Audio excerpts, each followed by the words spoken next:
On Wednesday, Senator Dick Durbin joined other Democratic leaders during their weekly press conference. Durbin, chair of the Judiciary Committee, showed appreciation for his ranking member, Senator Chuck Grassley. He touted the work of the committee so far, noting that the committee still has more nominees on the calendar. Durbin also praised Biden for nominating diverse judicial nominees, primarily women of color, such as Supreme Court Justice Ketanji Brown Jackson. Durbin also highlighted today's Senate Judiciary Committee hearing about war criminals, raising concern about the fact that there are people guilty of war crimes that have found a safe haven in the United States.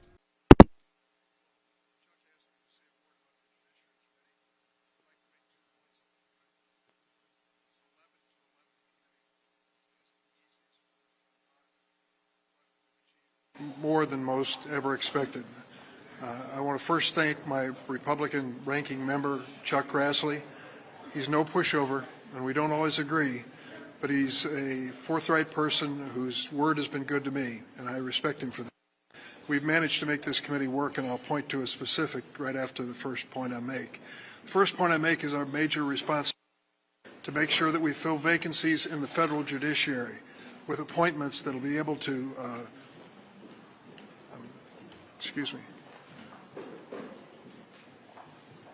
with appointments for life of men and women who will make a difference in our judiciary. We've done that.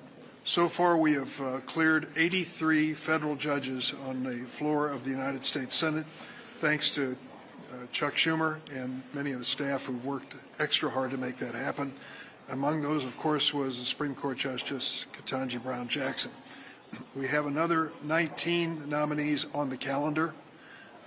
Some of them require an extra vote to be discharged from committee, but that will take us up to 102. We have another 12 that will be reported from the committee within the next 2 weeks, and those can be considered as soon as they come to the executive calendar, and another 25 who are under investigation and we believe have a possibility for a hearing and approval this year. This will surpass any current or recent president when it came to judicial vacancies being filled.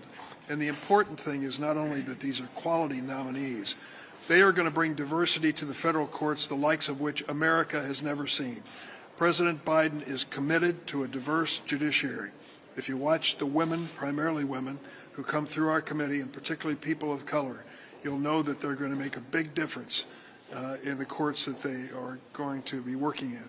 And it says an awful lot about this administration, this committee, and the Senate that we are party to that decision. The second point I want to make is much more bipartisan. There was a hearing this morning, which may come as a surprise to you, but it's one that was timely and we've worked on for a long time, and that was the issue of war crimes and war criminals.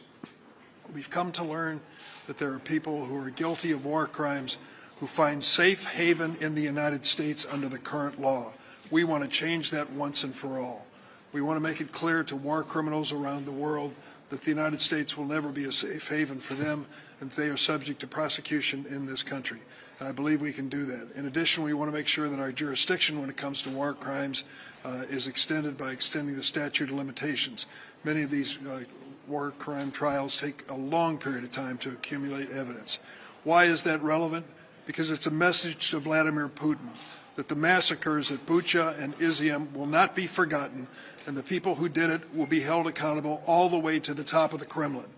That, to me, is a standard of justice which is bipartisan.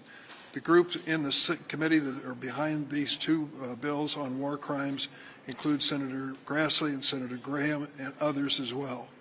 We want to send a message to the world that we still remember what happened at Nuremberg when the war criminals from World War II were held accountable. Those who are guilty of war crimes and crimes against humanity in Ukraine cannot escape the same level of judgment and scrutiny. And this bipartisan effort in the Senate Judiciary Committee attests to that fact. Thank you.